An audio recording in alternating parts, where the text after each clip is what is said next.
إن الحمد لله نحمده ونستعينه ونستغفره ونؤمن به ونتوكل عليه ونعوذ بالله من شرور أنفسنا ومن سيئات أعمالنا من يهده الله فلا مضل له ومن يضلل فلا هادي له أي فلن تجد له وليا মুর্শিদা। সকল প্রশংসার মালিককে, সকল ক্ষমতার উৎসকে। কেউ যেটা পারে না পারে কে, কেউ যেটা দেখে না দেখে কে? সে আল্লাহর দরবারে আমরা শুকর গুজার হচ্ছি। আমরা সবাই পড়ছি কালিমাতুশ শুকর, আলহামদুলিল্লাহ। সবাই একসাথে গলা ছেড়ে দিয়ে আওয়াজ করে পড়ুন, রব্বানা লাকাল হামদ হামদান কাসীরান তাইয়িবান মুবারাকান ফীহি ইয়া রাব্বি লাকাল হামদু কামা ইয়ানবাগি লিজালালি ওয়াজহিকা ওয়া আযীমি সুলতানিকা। লাকাল হামদু বিল ঈমান, লাকাল হামদু বিল ইসলাম, লাকাল হামদু বিল কুরআন। আল্লাহ রাব্বুল ইজ্জা ওয়াল জালালের দরবারে শুকরিয়া জ্ঞাপনের পাশাপাশি আমি আজকের এই প্রোগ্রামের অর্গানাইজিং কমিটিকে অন্তরের অন্তঃস্থল থেকে ধন্যবাদ জানাতে চাই। প্রিয় ভাইয়েরা, আমি জানি যশোরের মানুষ খুবই well civilised, they know manners. তারা ম্যানার জানে, অতিথির সাথে কেমন আচরণ করতে হয় যশোরের লোকেরা এটা জানে কি জানে না বলেন? মাশাআল্লাহ।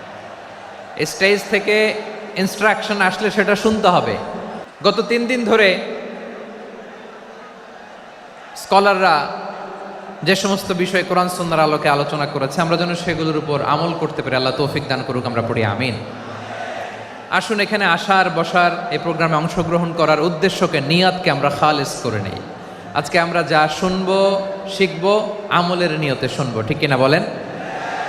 শেষ পর্যন্ত নীরবতা বজায় রাখবো। আমি উঠবো, আপনারা উঠবেন। এর আগে ওঠা যাবে না। স্কেজিউলে একটু চেঞ্জ এসেছে, এশার সালাত হয়নি। আমার আলোচনার পরপরই আজান হবে। এশার সালাতে আমরা জামাতে অংশগ্রহণ করে একসাথে বিদায় নেব ইনশাল্লাহ বলেন। প্রিয় ভাইয়েরা, যে টপিকটি নিয়ে আমি আপনাদের সামনে আজকে কথা বলতে চাই, টপিকটি অনেক গুরুত্বপূর্ণ। টপিকটি হচ্ছে হিউম্যান রিসোর্স ডেভেলপমেন্ট, মানব সম্পদ উন্নয়ন। কারণ আল্লাহ তাআলা আমাদের যা দেখ আর না দেখ এটা দিছে। মানুষ আর মানুষ, 18 কোটি মানুষ, ঠিক কিনা? এই 18 কোটি জনসংখ্যার দেশে বসবাস করে আমরা খুশি না বেজার? খুশি হইতে হবে, বেজার হইেন না। জাপানের খবর জানেন? তাদের গ্রোথ রেট নিচের দিকে, উল্টো। জনসংখ্যা নাই, বাচ্চা নিলে, সন্তান নিলে গভর্নমেন্ট তাদের টাকা দেয়। আমাদেরকে আল্লাহ তাআলা দয়া করে মায়া করে এই সম্পদটা দিয়েছেন। এই মানব সম্পদকে যেন আমরা কাজে লাগাই ইনশাআল্লাহ। পড়েন সবাই। এই জনসংখ্যাকে কি করে জনসম্পদে রূপান্তরিত করা যায় এ ব্যাপারে কথা বলবো। আমি সূরাতু বনী ইসরাইলের 70 নম্বর আয়াত তেলাওয়াত করেছি। এই আয়াতের আলোকে কিছু কথা আমি আপনাদের সামনে বলবো। আল্লাহ তাআলা ইরশাদ করছেন, ওয়ালাকাদ কাররামনা বনী আদম ওয়া হামালনাহুম ফিল বাররি ওয়াল বাহরি ওয়া রাযাকনাহুম মিনাত তাইয়্যিবাত وفضلناهم على كثير ممن خلقنا تفضيلا। পড়েন আল্লাহু আকবার। রব্বুল আলামিন বলেন, ওয়ালাকাদ কাররামনা বনী আদম, আমি বনী আদমকে সম্মানিত করেছি, বনী আদমকে মর্যাদা দিয়েছি। ওয়া হামালনাহুম ফিল বাররি ওয়াল বাহর, বনী আদমকে জলে স্থলে স্থলে এবং সমুদ্রে চলাচলের বাহন দিয়েছি। ওয়া রাযাকনাহুম মিনাত তাইয়্যিবাত, তাদেরকে পবিত্র রিজিকের বন্দোবস্ত করেছি। ওয়া ফাদ্দালনাহুম আলা কাসীরিম মিম্মান খালাকনা তাফদীলা, আর আমি আল্লাহ যাদেরকে সৃষ্টি করেছি তাদের মধ্য থেকে বনী আদমকে আমি শ্রেষ্ঠ বানিয়েছি। মানুষকে স্থলে এবং সমুদ্রে চলাচলের বাহন আমি দিয়েছি। স্থলে কিভাবে চলবে, জলে কিভাবে চলবে, এই বাহনের ব্যবস্থা করেছে কে? আমি চলাচলের যানবাহনের ব্যবস্থা করেছি। আমরা স্থলে ঘোড়ার উপরে চড়ি, উটের উপরে চড়ি, গাড়ির উপরে চড়ি। এই যে গাড়ির ইঞ্জিন বানাইছি আমরা, এটার মেধা দিয়েছে কে? আবার সাগরের মধ্যে আমরা নৌযান, জলযান, বড় বড় জাহাজ দিয়ে এক মহাদেশ থেকে আরেক মহাদেশ যাই, এক দেশ থেকে মালামালগুলো আরেক দেশে পাঠাই। সাগরের ভেতরে নৌকাগুলোরে ধরে রাখলো কে? সূরাত বানী ইসরাইলের এই চমৎকার আয়াতের ভেতরে আল্লাহ তাআলা বেসিকলি মানব জাতির প্রতি তার 4টি স্পেশাল অনুগ্রহের কথা বলেছেন। কয়টি? 2টা বলে ফেলছি। 1 নাম্বার, ওয়ালাকাদ কাররামনা বানি আদম, আমি বনি আদমের সম্মান বাড়াইছি। নাকি মুসলমানদের, নাকি মুসল্লিদের? কার সম্মান বাড়িয়েছি? বনি আদমের। তাহলে human dignity, the first part of the verse talks about the human dignity.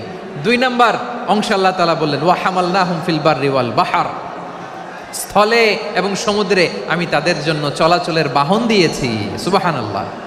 তার মানে smooth movement on land and sea, জলে এবং স্থলে যাতে আমরা স্মুথলি মুভ করতে পারি আল্লাহ তাআলা দিয়েছেন। 3 নম্বর আল্লাহ তাআলা বললেন ওয়া রাযাকনাহুম মিনাত তাইয়্যিবাত, মানুষের জন্য আমি পবিত্র রিজিকের ব্যবস্থা করেছি। জলে এবং স্থলে যত প্রাণী আছে সবগুলা প্রাণীকে রিজিক দেয় কে? আমাদেরকে রিজিক দেয় কে? সাগরের মাছগুলোকে, বড় বড় তিমি মাছগুলোরে রিজিক দেয় কে?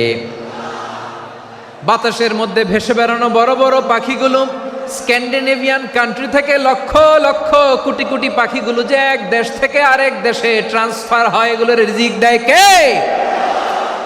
রব্বুল আলামিন বলেন ভূপৃষ্ঠে বিচরণশীল যত প্রাণী আছে সব প্রাণীগুলোকে আমি আল্লাহ আমার নিজের কুদরতে রিজিকের বন্দোবস্ত করি। এই প্রাণীগুলো কোথায় থাকে, কোথায় যায়, সব জায়গায় আমি রিজিক পৌঁছে দেই। রিজিক কেউ দিতে পারে না, রিজিকের মালিক কে?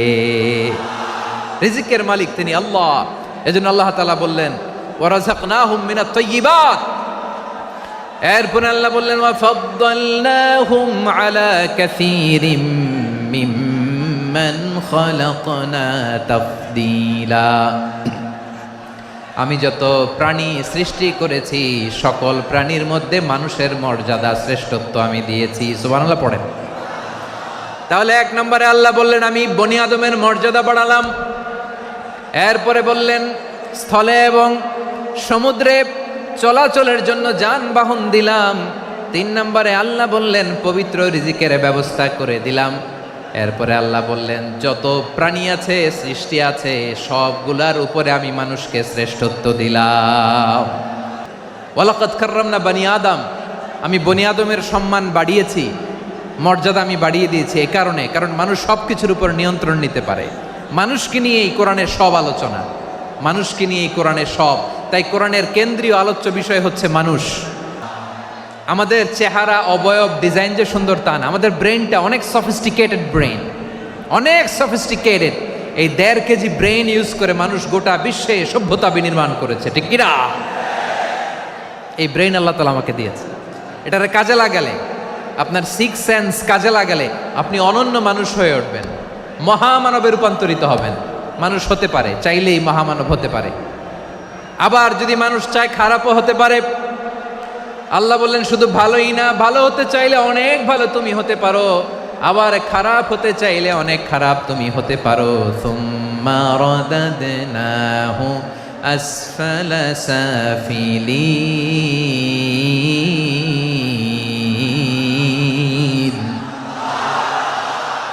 খারাপ হলে একেবারে খারাপ হতে পারো, নিকৃষ্ট হলে একেবারে নিকৃষ্ট হতে পারো, ভালো হলেও ভালো হতে পারো। কোন সুবহানাল্লাহ। মানুষ শ্রেষ্ঠত্বে ফেরেশতাকে ছাড়িয়ে যায়, আর অধপতনে সে পশুকেও হার মানায়। আওয়াজ করে বলতে হবে ঠিক কিনা? বিশ্বনবী বলেন আন্নাসু মাআদিন কামাআদিনিজ যাহাবি ওয়াল ফিদ্দা খিয়ারুহুম ফিল জাহিলিয়াতি খিয়ারুহুম ফিল ইসলাম। Peoples are like mines of gold and silver. সোনার খনি, রূপার খনি, এর চেয়েও বড় খনি হচ্ছে এই মানব সম্পদের খনি। আওয়াজ করে বলেন আল্লাহু আকবার।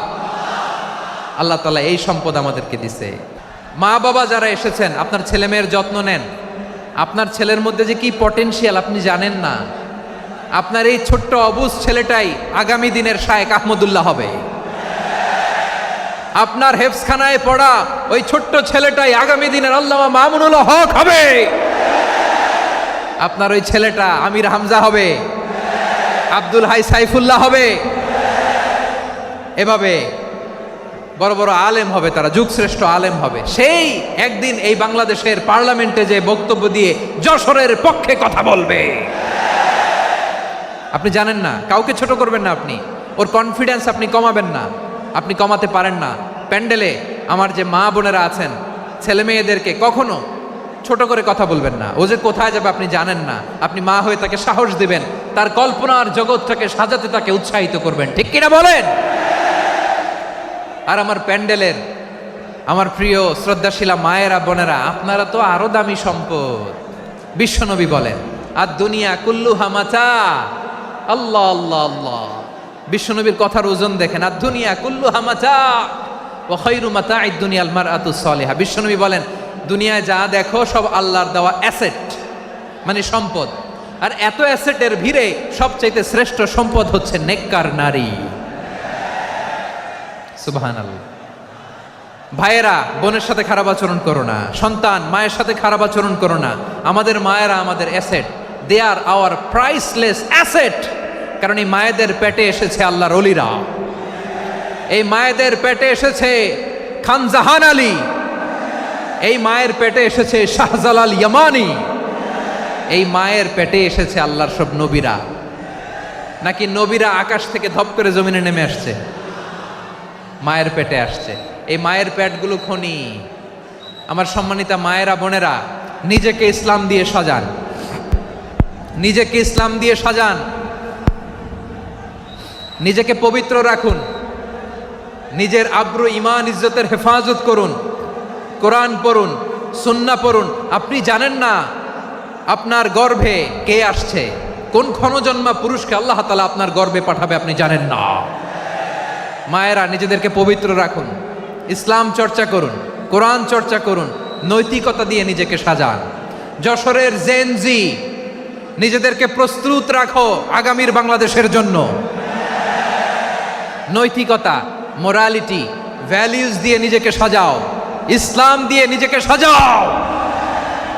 কারণ আগামীর বাংলাদেশ ইসলামের বাংলাদেশ। বাংলাদেশের আসল পরিচয় ইসলাম। বাংলাদেশের আসল পরিচয় কি? সবাই বলে না।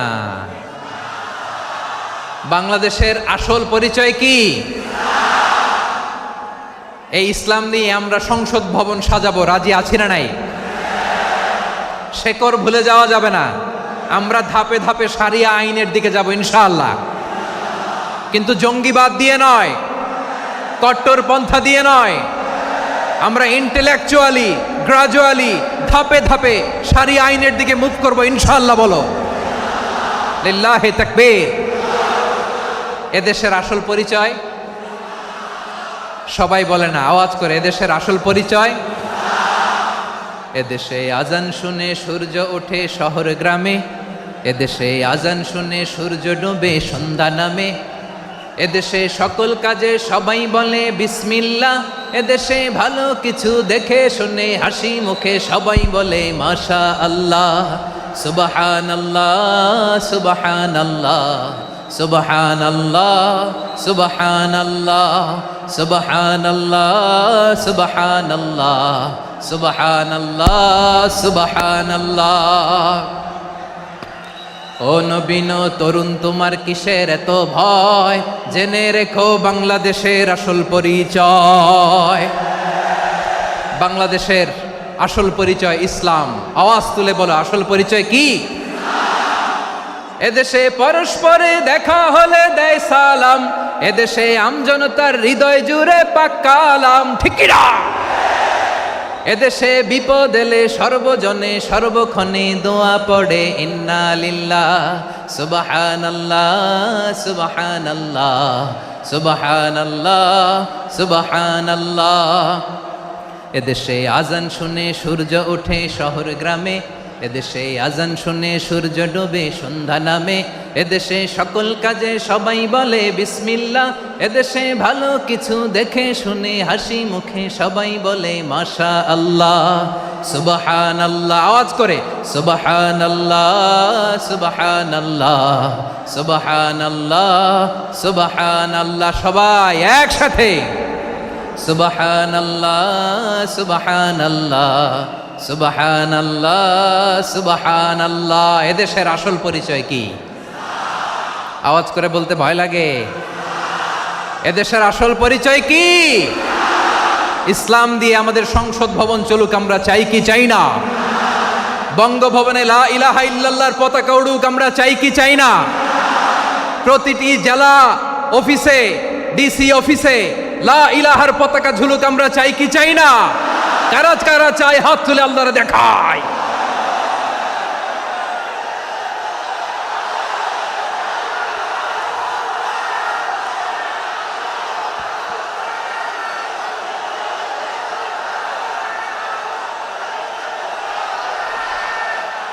মাশাআল্লাহ, মাশাআল্লাহ, মাশাআল্লাহ, মাশাআল্লাহ। আল্লাহ। 2022 সালে জাপানের সাথে জার্মানির খেলা, ফিফা ওয়ার্ল্ড কাপ 2022। এক পক্ষে জাপান, আরেক পক্ষে কোন দেশ? কথা শোনে নাই। এক পক্ষে কোন দেশ? আরেক পক্ষে সবাই। এক পক্ষে আরেক পক্ষে। ওই খেলায় জিতেছিল জাপান, জিতেছিল 22 সালের এই ফিফা ওয়ার্ল্ড কাপে জাপান ফুটবল খেলায় জিতে as a part of their celebration তারা খেলার পরে পুরো স্টেডিয়ামটারে ক্লিন করে, the fan base of Japan. Lakh lakh মানুষ খেলা দেখতে যায়, তো এত ডাস্টবিনও তো নাই, তো যারা ডাস্টবিনে জায়গা পায় নাই তারা এই যে চকলেটের প্যাকেট, পানির বোতল, চিপসের প্যাকেট তারা এদিকে সেদিকে রেখে দিয়েছে। জাপানের ভক্তরা, জাপানের ফলোয়াররা as a part of their celebration তারা খেলার পরে পুরো স্টেডিয়ামের সব ময়লা আবর্জনা ক্লিন করে তারপরে বিদায় নিয়েছে। তাদেরকে কি ক্লিন করার দায়িত্ব দেওয়া হয়েছিল? এই যশোর, জাপানের যে ছেলেরা খেলা দেখতে গেছিল ওদেরকে কি ক্লিন করার দায়িত্ব দিছিল? তারা কি স্টেডিয়ামের পরিচ্ছন্নতা কর্মী? তাদের আকল, তাদের সিক্স সেন্স তাদেরকে বলেছে। ছোটবেলা থেকে জাপান গভর্নমেন্ট ওদেরকে এত পরিচ্ছন্নতা শেখায়, ক্লিনলিনেস অ্যাওয়ারনেস ক্যাম্পেইন করায়। ক্লাসে আমি দেখেছি, ক্লাসে নিজের বেঞ্চ নিজে মুছে, ক্লাসের মাঝখানে একটা সময় দেয়, নিজের টেবিল নিজে মুছে, নিজের ক্লাসরুমটা নিজে পরিষ্কার করে। রাস্তাঘাটে একটা ধুলা নাই, ময়লা নাই, একটা টিস্যু নাই। খেলার পরে গোটা বিশ্বকে তাক লাগিয়ে দিয়েছে। জাপানের ফ্যানরা সবার রেখে যাওয়া গার্বেজ, টিস্যু, বোতল পরিষ্কার করে তারপরে স্টেডিয়াম থেকে বিদায় নিয়েছে। আমরা কেন এমন হইতে পারলাম না? আমরা কেন এমন হইতে পারলাম না? জাপানের যারা এগুলো করছে ওদের 3টা করে চোখ না? চোখ তো 3টা, জাপানো লাগো। জাপানো লাগো হাত তো 4টা, কান তো 6টা। হ্যাঁ, নাকি আমার মতো 2 হাত 2 কানওয়ালা মানুষ? চোখে দেখলে ওটা মানুষ না। চিন্তা করছেন? তার মানে জাপানিজদেরকে যে গ্রুমিং করে শিখানোর মাধ্যমে পরিচ্ছন্ন বানানো গেছে, ওরা যেমনি মানুষ আমরাও মানুষ। আমাদের সন্তানদেরকে শেখালে তারাও পারবে, পারবে কিনা? 2 নম্বর উদাহরণ বলি। চট্টগ্রাম ফেনীতে যারা গিয়েছেন, মেঘনা গোমতী ব্রিজ প্রকল্প নাম শুনছেন? মেঘনা একটা ব্রিজ পার হওয়া লাগে। এই মেঘনা গোমতী, এখানে 3টা ব্রিজ কাঁচপুর সহ, এই 3টা ব্রিজের নির্মাণ কাজ, রেনোভেশনের কাজ দেয়া হয়েছিল জাপানের একটা কোম্পানিকে। কাকে? জাপানের কোম্পানি। নির্মাণ শেষে 738 কোটি টাকা বেঁচে গেছিল, এটা গভর্নমেন্টের হাতে দিয়ে তারা বিদায় নিয়েছে। কত টাকা? 738 কোটি টাকা। যত প্রাক্কলিত ব্যয় নির্ধারণ করা হয়েছে সব টাকা সরকার, তৎকালীন সরকার 2019-এর সরকার, কারা ছিল তো জানেন? এই 2019-এর সরকার তাদেরকে দিয়েছে। তারা রিনোভেশন নির্মাণ শেষে 738 কোটি টাকা অতিরিক্ত বেঁচে গেছিল, এটা আবার গভর্নমেন্টের হাতে বুঝাই দিয়ে তারা বিদায় নিচ্ছে। আমরা কেন এমন হইতে পারলাম না? জাপানের ওরাও মানুষ, আমরাও মানুষ। তার মানে মানুষে মানুষে পার্থক্য আছে না নাই? আচ্ছা, জাপানের 2টা উদাহরণ দিলাম, এবার আমার দেশের 2টা উদাহরণ দিব না? বাংলাদেশের দুইটা উদাহরণ দেয়। 1 নম্বর উদাহরণ, গত সপ্তাহে আপনারা জানেন কক্সবাজার আমার একটা প্রোগ্রাম ছিল, তো হেলিকপ্টারে গিয়েছিলাম।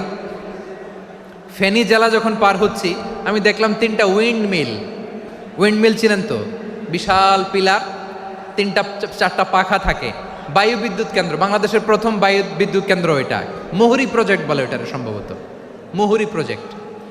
তো সাগরের বাতাসের ঝাপটায় এটা ঘুরে এনার্জি হয়, ইলেকট্রিসিটি উৎপাদন হয়।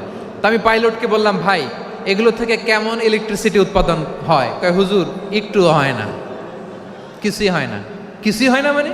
বলে হুজুর বাংলাদেশে যত উইন্ডমিল আছে এটার পাখা একটাও ঘুরে না। আল্লাহ, বলেন কি? তাহলে এই যে কোটি কোটি টাকা ব্যয় করে যে উইন্ডমিল, কয় হুজুর ভিতরে ফিটফাট, উপরে ফিটফাট, ভিতরে সদরঘাট। তার মানে কোটি কোটি টাকা দিয়ে এই উইন্ডমিল বানায়, এখানে কিছু নাই। দুর্নীতির আড্ডাখানা, আখড়াখানা বাংলাদেশ, ঠিক কিনা বলেন? হায় রে, জাপানিজরাও মানুষ, আমরাও মানুষ। আমার এক নিকটাত্মীয় সরকারি চাকরিজীবী, উনি আমাকে বললেন, বাংলাদেশের আরেকটা উদাহরণ দেখি। উনি আমাকে বললেন যে প্রতি বছর আমাদের অফিসের ফার্নিচার চেঞ্জ করে। আমি বললাম প্রতি বছর ফার্নিচার চেঞ্জ করে কেন? বলে যে ফার্নিচার নতুন পারচেজ করলেই তো ওইখানে টাকা, নতুন কিনতে পারলেই টাকা, নতুন উন্নয়নের সবক শোনাতে পারলেই টাকা। প্রথম আলোর রিপোর্ট, কি আলো? প্রথম আলোর রিপোর্ট, গত 15 বছরে উন্নয়নের নামে লুটপাট হয়েছে প্রায় 3.25 লাখ কোটি টাকা। কার রিপোর্ট? আমাদের বানানো কথা, প্রথম আলোর রিপোর্ট। গত 15 বছরে কারা ছিল জানেন তো? হ্যাঁ, শুধু ওনাদেরকেই দোষ দিয়ে লাভ নাই। স্বাধীনতার পর থেকে শুধু শাসকের হাত বদল হয়েছে, আমরা কিছু পাই নাই, ঠিক কিনা বলেন?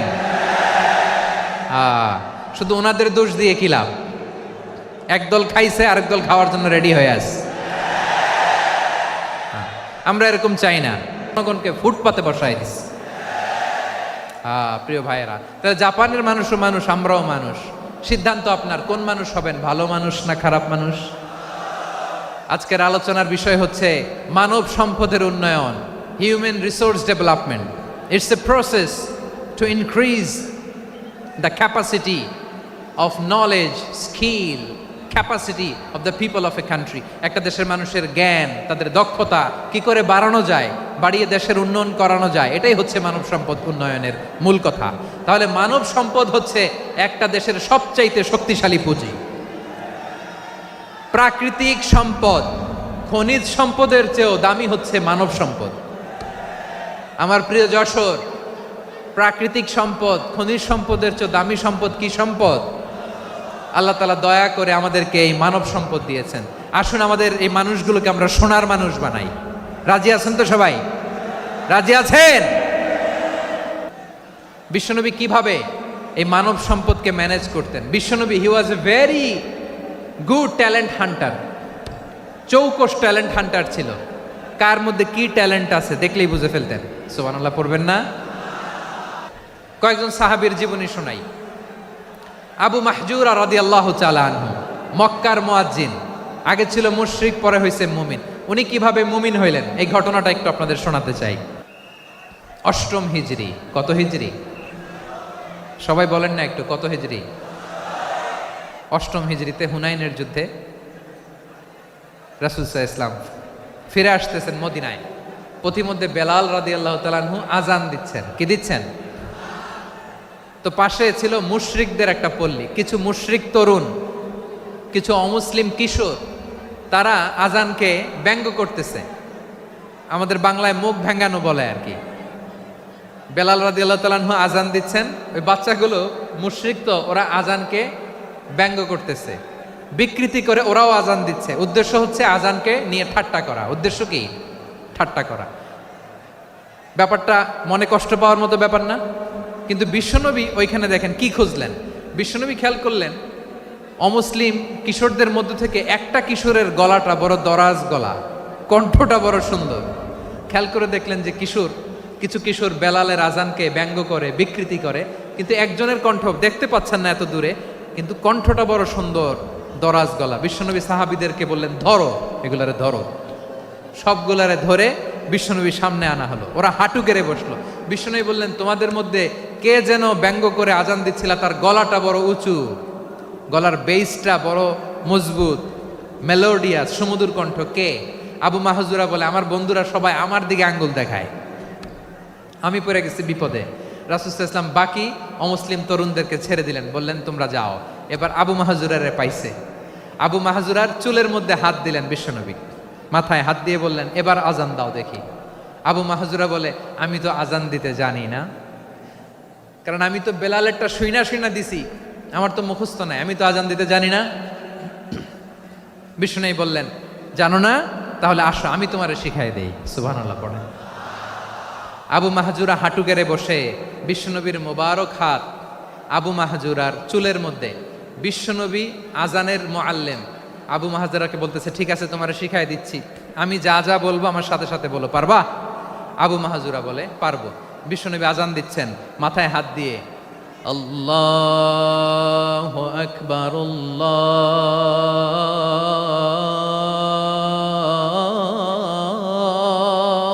আকবার। আবু মাহজুরা এই বাক্যটা পড়লেন। বিশ্বনবী দ্বিতীয় বাক্য পড়তে আরম্ভ করলেন, আল্লাহু আকবার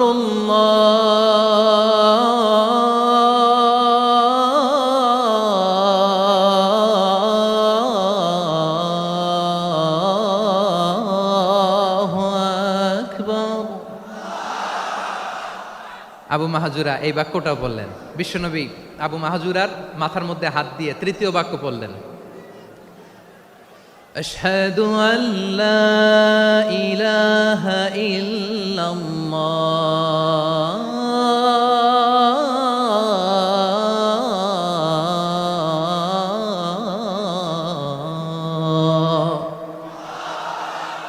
আবু মাহজুরা তৃতীয় বাক্য পড়লেন। বিশ্বনবী একটা বাক্য পরে আবু মাহজুরা পরে, বিশ্বনবী পরে আবু মাহজুরা পরে। আবু মাহজুরা কিন্তু অমুসলিম, মুশরিক। আবু মাহজুরা বলে এক একটা বাক্য পড়ি আমার কলিজাটা গলে ঠান্ডা হয়ে যায়। এতদিন মোহাম্মদকে গালি দিতাম, এখন মোহাম্মদ আমার মাথায় যখন হাত রাখছে আমার সারা শরীর ঠান্ডা হয়ে গেছে। বিশ্বনবী আজান শিখাচ্ছেন, একটা একটা বাক্য পড়ে আবু মাহজুরাও পড়ে, বিশ্বনবী পড়ে আবু মাহজুরাও পড়ে। পুরো বাক্যগুলো যখন শেষ, আজান শেষ, আবু মাহজুরাও যখন পুরো আজান পড়লেন, আবু মাহজুরা বললেন এতদিন মোহাম্মদের চেহারা দেখলে আমার ঘৃণা লাগতো, আজ থেকে মোহাম্মদের চেহারার চেয়ে প্রিয় চেহারা আমার কাছে নাই।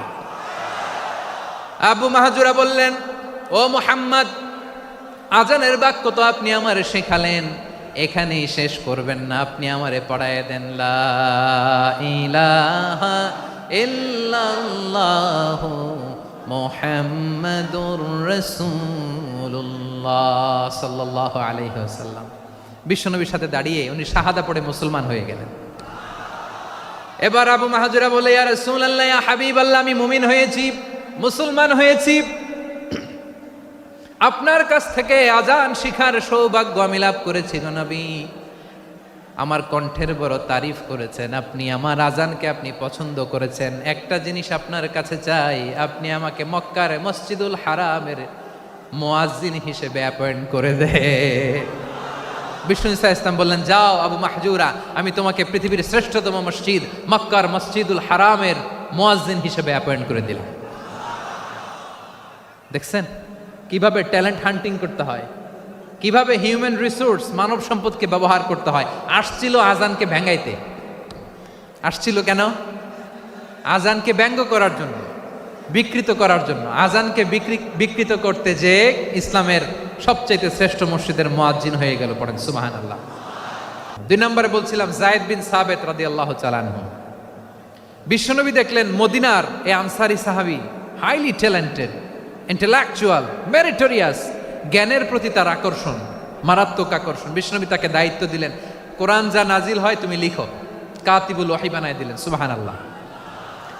যায়েদ বিন সাবিতরে আবার আজান শিখান নাই, কারণ তার মধ্যে বিশ্বনবী প্রতিভা দেখেছেন, একাডেমিক প্রতিভা। বিশ্বনবীর একাডেমিক প্রজেক্টগুলো তিনি হ্যান্ডেল করতেন। যায়েদ বিন সাবিত ছিল বিশ্বনবীর ব্যক্তিগত সচিব। কি ছিল? ব্যক্তিগত সচিব। বোঝেন নাই? বিশ্বনবীর ব্যক্তিগত সচিব এবং দোভাষী। ইহুদিরা কিছু লিখে দিলে এটার অর্থ বিশ্বনবীরে বুঝায় দিতেন, আবার ইহুদিদের কাছে কিছু লিখতে হলে তিনি লিখে দিতেন। বিশ্বনবী একদিন বললেন, ইন্নী ওয়াল্লাহি মা আমানু ইয়াহুদা আলা কিতাব। ইহুদিরা যে চিঠি পাঠায় অর্থ তো বুঝি না, আরেক ইহুদি আইনে অর্থ করা লাগে। আবার ইহুদিদের কাছে কিছু লিখে পাঠাইতে চাইলে আমরা তো লিখতে পারি না, ইহুদিরে দিয়ে লেখা লাগে। ওরা যে পয়রা শোনায় লিখে দেয়, আমি ওদের বিশ্বাস করি না। আমার নিজের একজন লোক দরকার। বিশ্বনবী এই যায়েদ বিন সাবেতকে চুজ করলেন ল্যাঙ্গুয়েজের জন্য। উনি বললেন, যায়েদ, তোমার সফট স্কিলকে ডেভেলপ করতে হবে, তুমি হিব্রু ল্যাঙ্গুয়েজ শিখে ফেলো। যায়েদ বিন সাবেত বলল, বিশ্বনবীর মোটিভেশন আর ইন্সপিরেশন পেয়ে আমি 15 দিনে ইহুদিদের এই হিব্রু ল্যাঙ্গুয়েজ শিখে ফেললাম। শুধু শিখে ফেললাম না, হাত্তা হাদিকতু, even I became master in the language. এই ভাষা আমি পারদর্শী হয়ে গেলাম। এরপরে ইহুদিরা চিঠি লিখে পাঠালে আর কোনো ইহুদি ডাকা লাগতো না, আমি নবীর এটার অর্থ শুনে পরে বুঝাই দিতাম। আবার ইহুদিদের কাছে চিঠি লেখা লাগলে আমি যায়েদ বিন সাবেত চিঠি লিখে দিতাম। সুবহানাল্লাহ। দেখেন, এত সাহাবীর মধ্য থেকে বিশ্বনবীর একাডেমিক প্রজেক্ট, ব্যক্তিগত সচিব, দোভাষী হিসেবে তিনি যায়েদ বিন সাবেতের মতো তরুণকে নির্বাচিত করেছেন। কেমন ট্যালেন্ট হান্টার ছিল আমার নবী! সুবহানাল্লাহ পড়বেন না? বিশ্বনবীর ইন্তেকালের পরে সাইয়েদনা আবু বকর রাদিয়াল্লাহু তাআলা আনহু যখন খলিফা হয়ে আসলেন, কোরআনকে সংকলনের দায়িত্ব দেয়া লাগবে, কোন সাহাবীকে দিবেন? সব সাহাবারা মিলে পরামর্শ করলেন। সাইয়েদনা আবু বকর, ওমর সবাই মিলে এই বিশাল কোরআন সংকলনের গুরু দায়িত্ব বিশ্বনবীর ব্যক্তিগত সচিব, বিশ্বনবীর দোভাষী, বিশ্বনবীর সিলেক্ট করাই লোক যায়েদ ইবনে সাবেত রাদিয়াল্লাহু তাআলা আনহুকে দিয়েছে। ইসলামের প্রথম ডিপ্লোম্যাট, প্রথম অ্যাম্বাসেডর মুসআব ইবনে উমাইর, মক্কার তরুণ যুবক। উনি পারফিউম লাগাইলে মানুষ দেখলেই বুঝতো এটা মুসআব লাগাইছে। এমন ড্যাশিং ফেসের ছিল, এমন স্মার্ট ড্যাশিং ফেস, এমন পার্সোনালিটির মানুষ ছিল মুসআব রাদিয়াল্লাহু তাআলা আনহু। কারণ যিনি ইসলামের স্পোকম্যান হবেন, মুখপাত্র হবেন, তার স্মার্ট হওয়ার দরকার আছে না নাই? আকাবার প্রথম শপথ যখন হলো, তাদের সাথে বিষ্ণু ঈসা ইসলাম মদিনাতে একজন মুখপাত্র পাঠালেন, ডিপ্লোম্যাটকে পাঠালেন, অ্যাম্বাসেডর অফ ইসলাম। তিনি হচ্ছেন মুসআব ইবনে উমাইর। পড়েন সুবহানাল্লাহ।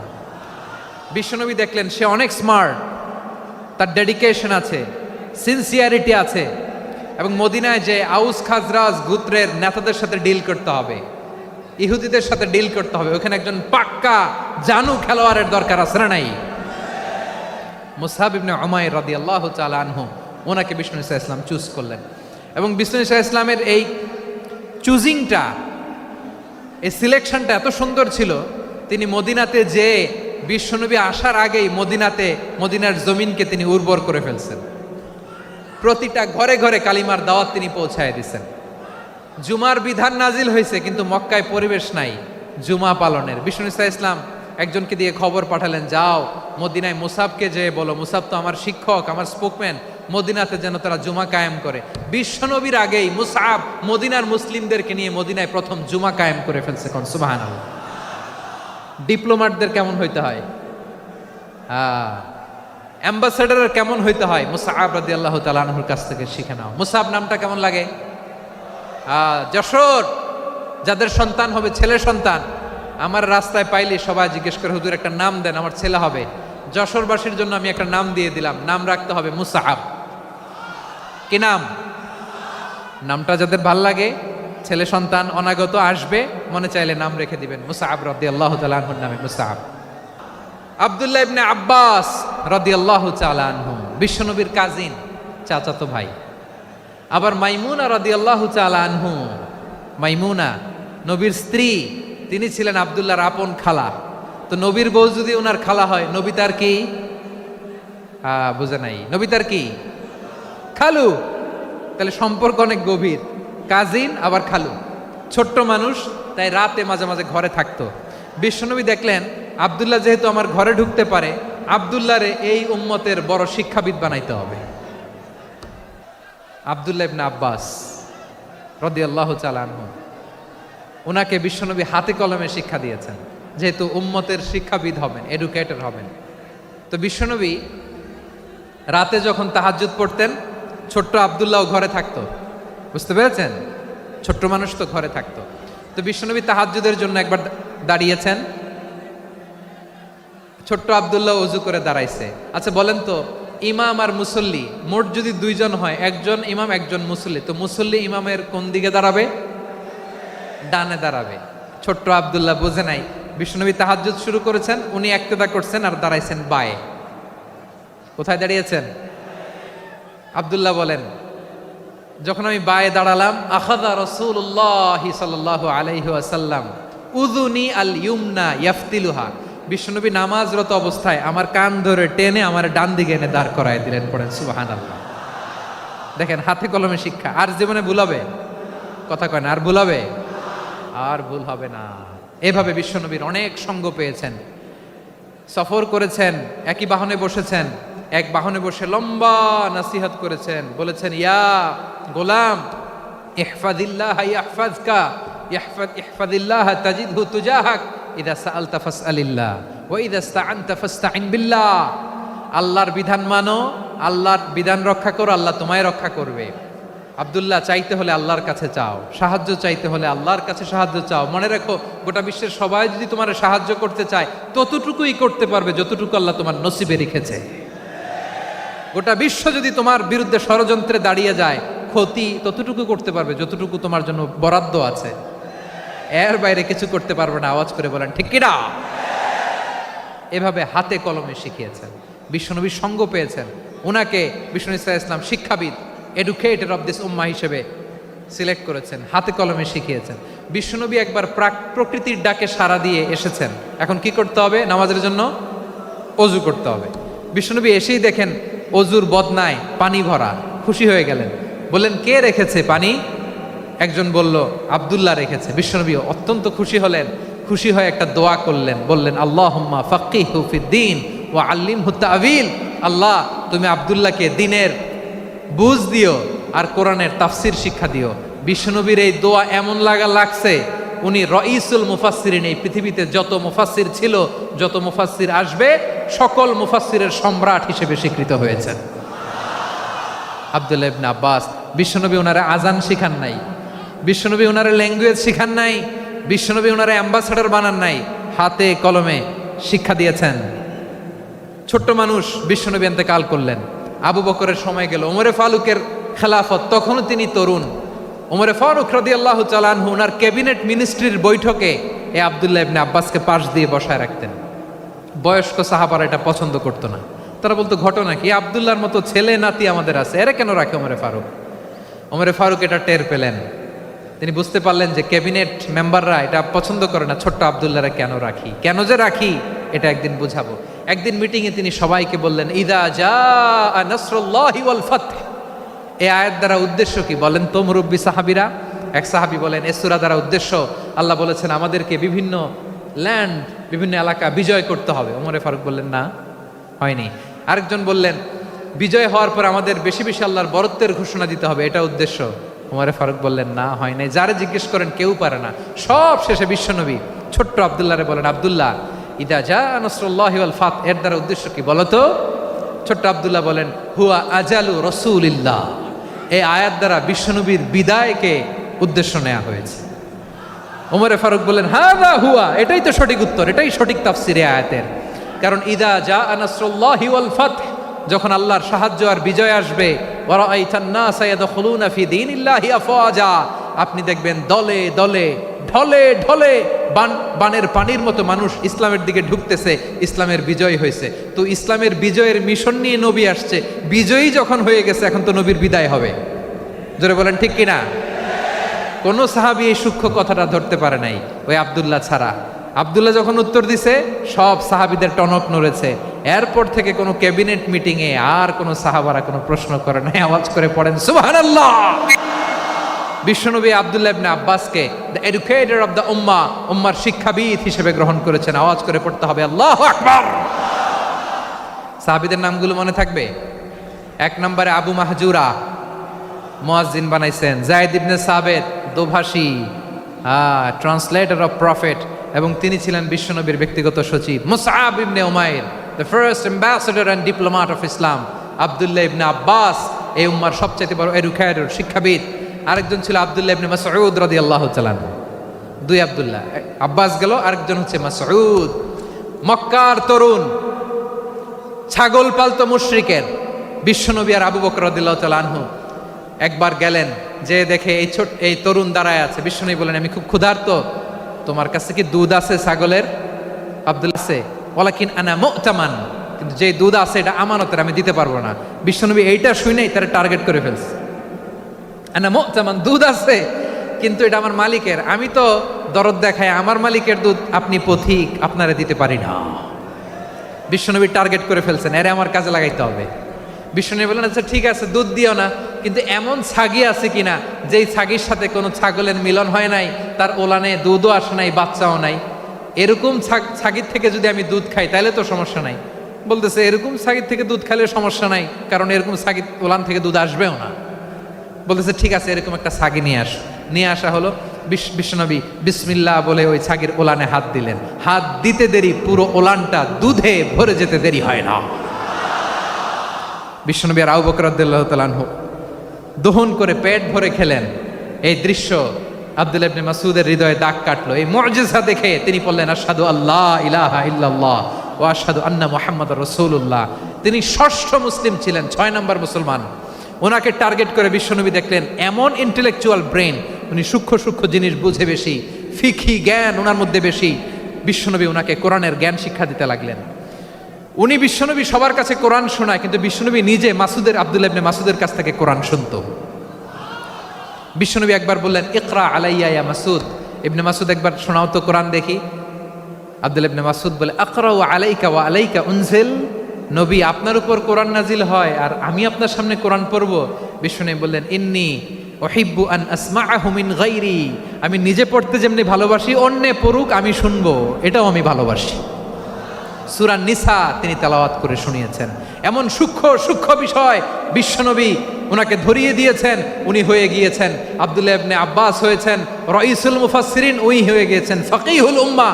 ওনার চাইতে বড় ফকিহ এই পৃথিবী আর দেখবে না। চিল্লায় বলেন সুবহানাল্লাহ। এই আব্দুল্লাহ ইবনে মাসউদ রাদিয়াল্লাহু তাআলা আনহু ওমর ফারুকের সময় কুফার চিফ জাস্টিস ছিলেন।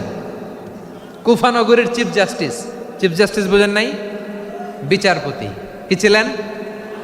সবাই বলে নাই, কি ছিলেন? বিচারপতি ছিলেন। এবং ওনার যে ফিকহি জ্ঞানের ধারা, এটাই আলকামা, ইব্রাহিম আন-নাখাই, হাম্মাদ ইবনে সুলাইমান হয়ে ইমাম আবু হানিফা পর্যন্ত পৌঁছেছে। এবং ওনার ফিকহি জ্ঞানের ধারাই হানাফি মাযহাবে অ্যাকসেপ্ট হয়েছে। আজও এগুলো হানাফি মাযহাবে চর্চিত হয়। হানাফি মাযহাবের সব ফিক আব্দুল্লাহ ইবনে মাসউদের ফিকহি জ্ঞানের ধারা থেকে নেওয়া হয়েছে। চিল্লায় পড়েন সুবহানাল্লাহ। তাহলে উনাকে বিশ্বনবী বানিয়েছেন জুরিস্ট, আইনবিদ, ফাকিহ। উনারে আজান শিখান নাই।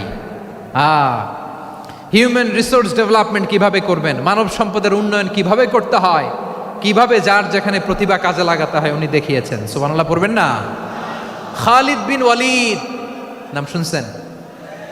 কে কে শোনেন নাই হাত তোলেন। কি ছিলেন? বীর যোদ্ধা ছিলেন খালিদ বিন ওয়ালিদ। কিন্তু তিনি ইসলাম ধর্ম গ্রহণ করেছেন অনেক দেরিতে, 8ম হিজরিতে। তার মানে 8ম হিজরির আগে উনি মুশরিকদের পক্ষে লড়াই করেছেন। ওনার হাতে কত মুসলিম সাহাবী যে নিহত হয়েছে হিসাব নাই। বিশ্বনবী টার্গেট করে রাখছে, তুমি আমাদের মুসলিমদের এত ক্ষতি করলা, তুমি যখন মুসলমান হবা তোমারে দিয়ে আমি এমন কাম করামু যে এটা আর কেউ করতে পারবে না। সুবহানাল্লাহ নাই? যশোর ক্লান্ত হয়ে গেছে।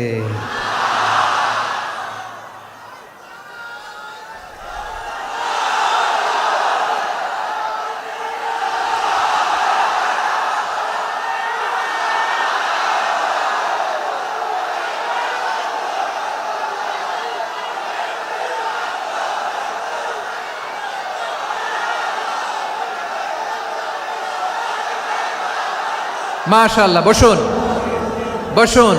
বসুন। খালিদ বিন ওয়ালিদ রাদিয়াল্লাহু তাআলা আনহু 8ম হিজরিতে মুসলিম হয়েছেন, মক্কা বিজয়ের আগে। তো মক্কা বিজয়ের আগে যখন মুসলিম হয়েছেন, এর আগে কি করছেন? কাফিরদের সাথে যুদ্ধ করেছেন। উনি উহুদের যুদ্ধে মুসলমানদের যে পরাজয় ভাব, কঠিন পরিস্থিতির মুখোমুখি ওনার কারণে পেছন থেকে এমন আতর্কিত আক্রমণ করেছেন, মুসলমানদেরকে কচুকাটা করেছেন। 8ম হিজরিতে আল্লাহ তাআলা হেদায়েতের নূর দিয়ে ওনার হৃদয়টাকে উজালা করে দিলেন। লা ইলাহা এটা এমন বাণী যার হৃদয়ে একবার টাচ খাবে, এইটা থেকে সে আর পালিয়ে বেড়াতে পারে। ঝিনুকের ভেতর লুকিয়ে থাকে যেমন মতি, ঝিনুকের ভেতর লুকিয়ে থাকে যেমন মতি, কলমা শাহাদাতে আছে আল্লাহর জ্যোতি, কলমা শাহাদাতে আছে আল্লাহর জ্যোতি। ঠিক কিনা বলেন?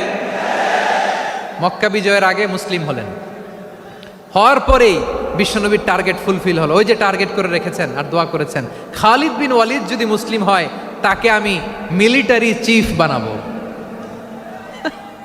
ওনাকে আজান শিখান নাই, ওনারে কান ধইরা নামাজের এই মাথা থেকে ওই মাথা আনান নাই, ফিকহি কোরআনের সূক্ষ্ম তাফসির ওনারে শিখান নাই, অ্যাম্বাসেডর বানান নাই। বিষ্ণু ইসলাম উনাকে সামরিক অভিযানে প্রেরণ করেছেন। সামরিক অভিযানে তিনি প্রেরণ করেছেন। উনার জীবদ্দশায় উনার নেতৃত্বে যতগুলো যুদ্ধ হয়েছে একটা যুদ্ধেও তিনি পরাজয় বরণ করেন নাই। ওমরে ফারুকের সময়কালে তিনি চিফ অফ মুসলিম মিলিটারি মানে মুসলিম সেনাপতি হয়েছেন। যশোর আওয়াজ করো, ঠিক কিনা বলো? সেনাপতি, মুসলিম সেনাপতি। তাহলে কিভাবে হিউম্যান রিসোর্স ব্যবহার করতে হয় গোটা বিশ্ব আমার নবীর কাছ থেকে শিখে নাও। খালিদ বিন ওয়ালিদ, ওনাকে বিশ্বনবী একটা উপাধি দিয়েছেন। উপাধিটা হচ্ছে সাইফুল্লাহিল মাসলুল, আল্লাহর নাঙ্গা তরবারি, আল্লাহর খোলা তরবারি, দ্য ওপেন সোর্ড অফ আল্লাহ। খালিদ বিন ওয়ালিদ মুসলিম সেনাপতি। হাসান বিন সাবেত নাম শুনছেন? দেখি উনি কি ছিল বলেন। রাসূলের সভা কবি, কালচারাল হিজিমনিকে ডিফিট করার জন্য। উনি ভালো অস্ত্র চালানো জানতেন না, ওই কাজে উনি যেতেন না। ওনার ছিল কাব্য প্রতিভা। কাব্য প্রতিভা, কাফিররা কবিতা দিয়ে নবীকে গালি দিত। বিশ্বনবী বলতেন, ইয়া হাসান আজিব আন রাসূলিল্লাহ, তুমি নবীর হয়ে কাফেরদের এই কথাগুলোর জবাব দাও। বিশ্বনবীর একটা মিম্বার ছিল। বিশ্বনবীর মিম্বারের পাশাপাশি মসজিদে নববীতে এই হাসান বিন সাবেতের জন্য বিশ্বনবী একটা স্পেশাল মিম্বার বানিয়ে দিয়েছেন। এখান থেকে তুমি জবাব দাও।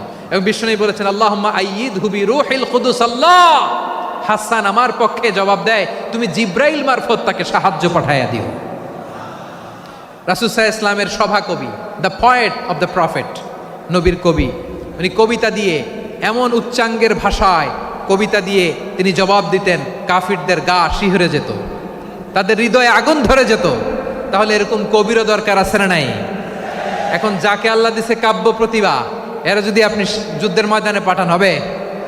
যারে দিছে সুরেলা গলা, এরা যদি অ্যাম্বাসেডর বানান হবে না। হাসান বিন সাবেত ছিলেন বিষ্ণু ইসলামের কবি। হুযাইফা ইবনুল ইয়ামান বিশ্বনবীর গোয়েন্দা বিভাগের প্রধান। কিসের প্রধান? হুযাইফা ইবনুল ইয়ামান। ওনার ছিল ডিটেকটিভ মাইন্ড, ডিটেকটিভ মাইন্ড, গোয়েন্দা বিভাগের প্রধান। এবং উনি হচ্ছেন সাহিবু সিররি রাসূলিল্লাহ, রাসূল সাল্লাল্লাহু আলাইহি ওয়াসাল্লামের গোপন তথ্যের ধারক বাহক। নবীর যেই কথা কেউ জানে না, সব হুযাইফার পেটের ভিতরে ছিল। সুবহানাল্লাহ পড়েন। মদিনার যত ইহুদিদের একটা লিস্ট ছিল, এই লিস্ট শুধু দুইজন জানতো, বিশ্বনবী আর হুযাইফা। সুবহানাল্লাহ পড়বেন না? তাহলে ওনাকে কোন দায়িত্ব দিছে? কোন বিভাগ? যশোর আওয়াজ করো, কোন বিভাগ? গোয়েন্দা বিভাগের হেড ছিল। খন্দকের যুদ্ধে প্রচন্ড আজকের মতো শৈত্য প্রবাহ, মাটি খনন করতে করতে সাহাবীদের পেটে ক্ষুধা নাই, দাঁড়াইতে পারে না নামাজের জন্য, এত ক্লান্ত, ক্ষুধা, ক্লান্ত, শ্রান্ত। বিশ্বনবী বললেন, কে আছো? এই কঠিন শীত, এই ভয় আর ক্ষুধার মধ্যেও খন্দকের পরীক্ষার টপকে শত্রু শিবিরে যে আমাকে তথ্য দিবা, কে আছো? কারো গায়ে শক্তিই নাই যে দাঁড়াবে, কেউ দাঁড়ায় না। বিশ্বনবী তখন নিজে হুযাইফাকে ডাক দিলেন, হুযাইফা, যে আমাকে আজকে শত্রু শিবিরের তথ্য এনে দিবে, সে জান্নাতে আমার মোরাফাকা, আমার সঙ্গী হবে। হুযাইফা রাদিয়াল্লাহু ইবনুল ইয়ামান জীবনের ঝুঁকি নিয়ে এই ক্ষুধা, শৈত্য প্রবাহ, কোল্ড ওয়েভসকে উপেক্ষা করে পরীক্ষা টপকে শত্রু শিবিরে যে সবার কথাগুলো চুপে চুপে শুনে বিশ্বনবীর দরবারে এসে গোয়েন্দাদের মতো তথ্য সরবরাহ করেছে। বিশ্বনবীর গোয়েন্দা বিভাগের প্রধান হুযাইফা ইবনুল ইয়ামান ইন্টেলিজেন্স বিভাগ চালাতেন। মুনাফিকদের নাম ওনার কাছে ছিল। মুআয ইবনে জাবাল মদিনা রাষ্ট্রের সবচেয়ে সিনিয়র আমলা ছিলেন। আমলাতন্ত্র চিনেন তো? প্রশাসনিক কাজ যারা চালায়, অ্যাডমিনিস্ট্রেশন বোঝেন না? The department of administration. মদিনার রাষ্ট্রের সিনিয়র আমলা মুআয ইবনে জাবাল মুতাখাসসিসুন ফিল হালাল ওয়াল হারাম, হালাল হারামের স্পেশালিস্ট ছিলেন। বিশ্বনবী উনাকে ইয়ামানের গভর্নর করে পাঠাইছেন। বলেছেন ইন্নাকা তা'তি কওমান আহলা কিতাব, এমন গোষ্ঠীর কাছে যাবা যারা ইহুদি নাসারা, আগে শাহাদা পড়লে এরপরে নামাজের দাওয়াত দিও, নামাজ পড়লে যাকাতের দাওয়াত দিও। গভর্নরের অ্যাটিটিউড যেমন থাকে তেমন অ্যাটিটিউড ধরে রেখো। সুবহানাল্লাহ পড়েন। তাহলে মুআয ইবনে জাবালকে দিয়ে বিশ্বনবী কবিতা লেখায় নাই, চিঠি লেখায় নাই, আজান দেওয়ায় নাই। সুবহানাল্লাহ পড়বেন না? সব শেষ সাহাবী বলি আবু হুরায়রা রাদিয়াল্লাহু তাআলা আনহু, নাম শুনছেন? বিড়ালের বাবা। কি করতেন? খালি হাদিস মুখস্থ করতেন। উনি বলতেন আলজামু রাসূলুল্লাহ আলা মিল ইবাতনি, আমার শুধু পেটের ক্ষুধার বন্দোবস্ত হইলে আমি নবীর সঙ্গ ছাড়তাম না। আমার আনসার সাহাবারা ক্ষেত খামারের কাজ করত, আমার মুহাজির সাহাবারা ব্যবসা করত, আর আমি নবীর সাথে সাথে থাকতাম। শুধু সকাল বিকাল দুই বেলা যদি আমার খাবারের বন্দোবস্ত হয় আমি আর নবীর লক ছাড়ি না। সুবহানাল্লাহ কইবেন না? 5374টা হাদিস তিনি বর্ণনা করেছেন। সবচেয়ে বেশি হাদিস বর্ণনাকারী সাহাবী। হাদিস প্রিজার্ভেশনের কাজে বিশ্বনবী ওনাকে কাজে লাগিয়েছেন। উনি একদিন বলেন ইয়া রাসূলুল্লাহ আসমাউ মিনকা কাসীরান ফালা আহফাজু, নবী অনেক কথা শুনি আমার মনে থাকে না। বিষ্ণু বললেন তাই? উবসুত রিদাক, তোমার চাদরটা বিছাও। আবু হুরায়রা বিছালেন, বিশ্বনবী হাত বুলায় দিলেন, এরপরে অনেক হাদিস বর্ণনা করলেন। আবু হুরায়রা বলে তারপর থেকে বিশ্বনবী যাই বর্ণনা করে আমি শুনি আর একটাও বলি না এখন। সুবহানাল্লাহ। বিশ্বনবী ওনাকে হাদিস প্রিজার্ভেশন, নবীর এই যে লক্ষ্য হাদিস প্রিজার্ভেশনের এই দায়িত্ব দিয়েছেন সাইয়েদনা আবু হুরায়রা রাদিয়াল্লাহু তাআলা আনহুকে। প্রিয় ভাইরা, তাহলে 10 জন সাহাবীর কথা যে বললাম, আপনারা কি খেয়াল করেছেন কত বড় ট্যালেন্ট হান্টার, চৌকস ট্যালেন্ট হান্টার ছিল আমার নবী।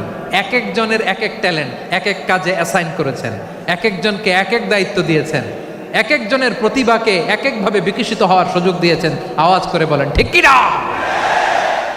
এখন আমার পর্দার আড়ালে আমার মায়েরা বলবে এতগুলো পুরুষ সাহাবীর কথা বললো, নারী সাহাবীরা কি কিছু করে নাই? হ্যাঁ, একজন নারী সাহাবীর কথা বলে মোনাজাত হবে, দোয়া ছাড়া কেউ যাব না। রুফাইদা আল আসলামিয়া রাদিয়াল্লাহু তাআলা আনহা, ওনার বাবার নাম সাআদ আল আসলামি। বিশ্বনবী কি খেয়াল করলেন দেখেন, সাআদ ছিল মদিনার বড় ডাক্তার। এই নারী সাহাবী রুফাইদা বাবার কাছ থেকে চিকিৎসা বিদ্যা শিখেছেন। যখন শিখছে বিশ্বনবী দেখলেন আমার তো প্রতি সপ্তাহে সপ্তাহে যুদ্ধে আহত সাহাবীদের সেবা দিবে কে? বিশ্বনবী রুফাইদাকে বললেন রুফাইদা তুমি মসজিদে নববীর পাশে একটা মেডিকেল ক্যাম্প করো। এই যে সাকিনা আদ্দিন মেডিকেলের আমার ছাত্রী বন্ধুরা শুনে রাখো, তোমাদের আইকন হচ্ছে এই রুফাইদা আল আসলামিয়া। বিশ্বনবীর ডিরেকশন অনুযায়ী তিনি মসজিদে নববীর পাশে একটা মেডিকেল ক্যাম্প করলেন এবং আহত সাহাবাদের চিকিৎসা উনি ওনার টিম নিয়ে দিতেন। বিশ্বনবীর পরামর্শে উনি আনসারি এবং মুহাজির মহিলা সাহাবীদেরকে নিয়ে একটা স্পেশাল মেডিকেল টিম গঠন করলেন। খায়বার যুদ্ধে 7ম হিজরিতে যখন বিশ্বনবী যায় উনি ওনার টিম নিয়ে আসলেন, বললেন ইয়া রাসূলুল্লাহ আমরা তো তলোয়ার চালাতে পারি না, আমরা তো তীর মারতে পারি না, আপনি যদি অনুমতি দেন খায়বার অভিযানে আমি আমার টিম নিয়ে মেডিকেল টিমের সেবাটা সার্ভিসটা দিতে চাই। পড়েন সুবহানাল্লাহ। বিশ্বনবী অনুমতি দিলেন, যোদ্ধা সাহাবীদের সাথে রুফাইদা আল আসলামিয়া উনিও মেডিকেল হলেন। খায়বারের প্রতিটা আহত ইনজুর্ড সাহাবী যারা ইনজুরি শিকার হয়েছেন সবাই রুফাইদা আল আসলামিয়ার এই মেডিকেল ক্যাম্প থেকে চিকিৎসা সহায়তা পেয়েছেন। সুবহানাল্লাহ পড়েন।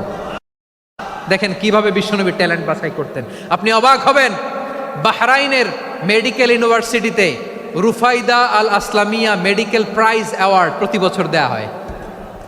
যদি 8 দিনের এই মেডিকেল আমার বোনেরা যদি জেনে থাকো জানো, না হলে নতুন করে জানো, সার্চ দিও রুফাইদা আল আসলামিয়া মেডিকেল অ্যাওয়ার্ড বাহরাইনের ইউনিভার্সিটিতে দেওয়া হয়। প্রিয় ভাইয়েরা, তাহলে আলোচনার সামারি আমরা করি।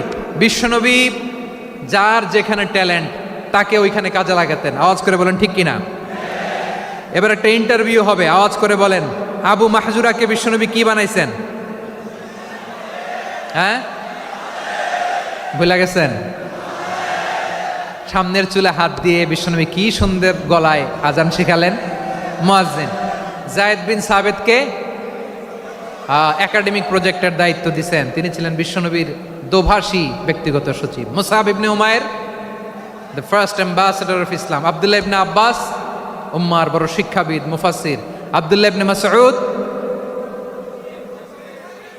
আব্দুল্লাহ ইবনে মাসউদ ছিলেন জুরিস্ট। কি ছিলেন? জুরিস্ট ছিলেন, এই উম্মার সবচেয়ে বড় জুরিস্ট। খালিদ বিন ওয়ালিদ, সেনাপ্রধান। হাসান বিন সাবেত, হাসান বিন সাবেত ছিলেন বিশ্বনবীর সভাকবি। কি ছিলেন?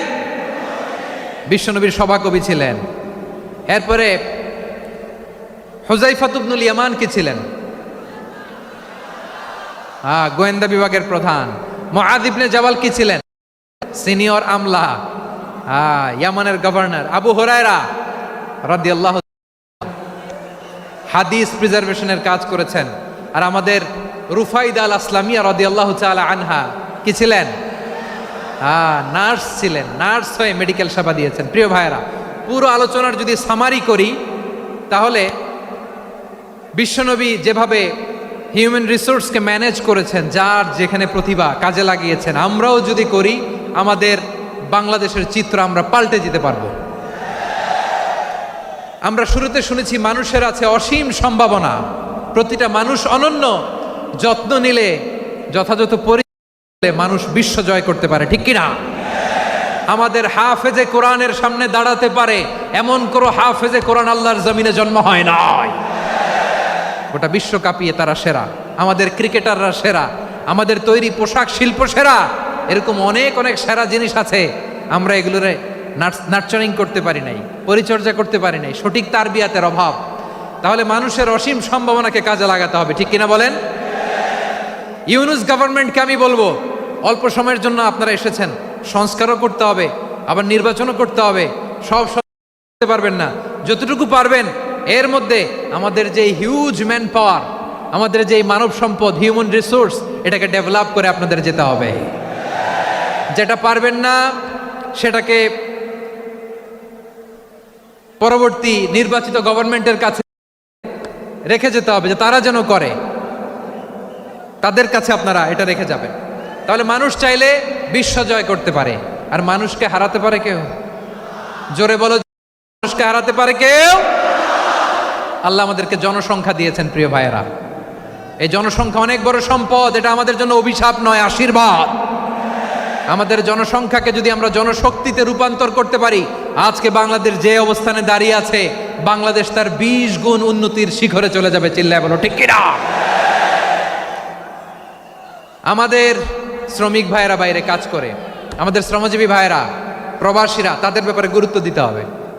আমাদের শ্রমের দাম সবচেয়ে কম, সবচেয়ে কম। তারা এম্বাসিতে গুরুত্ব পায় না, এয়ারপোর্টে গুরুত্ব পায় না। এই সরকার অবশ্য তাদেরকে অনেক গুরুত্ব দিচ্ছে। আমাদের অদক্ষ শ্রমিককে যখন আমরা দুবাই পাঠাই, অল্প বেতন পায়, কিন্তু ইন্ডিয়ানরা দক্ষ শ্রমিক পাঠাইলে তার 3 গুণ বেতন পায়। আমরা আমাদের শ্রমিকদেরকে অদক্ষভাবে আর পাঠাতে চাই না, দক্ষ শ্রমিক পাঠিয়ে আমরা রেমিটেন্সের বন্যা বইয়ে দেব। আমাদের শ্রমিকদের পাঠানো রেমিটেন্সের টাকায় সচল থাকে আমার দেশের অর্থনীতির চাকা। তাদেরকে সবচেয়ে গুরুত্ব দিতে হবে। আমরা ফাইটার মুক্তিযোদ্ধা, আর আমার প্রবাসী ভাইরা হচ্ছে রেমিটেন্স ফাইটার। জোরে বলো ঠিক কিনা?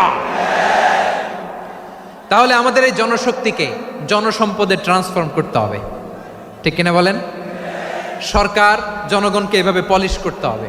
মা বাবারা ছেলে মেয়েদের মধ্যে কার কোন যোগ্যতা তাকে ওইভাবে কাজে লাগাতে হবে। সবার এ প্লাস পাওয়ার কোনো দরকার নাই। আমাদের দেশে একটা পরীক্ষায় এ প্লাস না পাইলে কই তুই কি করলি, পাশের বাড়ির ছেলে এ প্লাস পাইছে, যা ওর পা ধোয়া পানি খা। কি খা?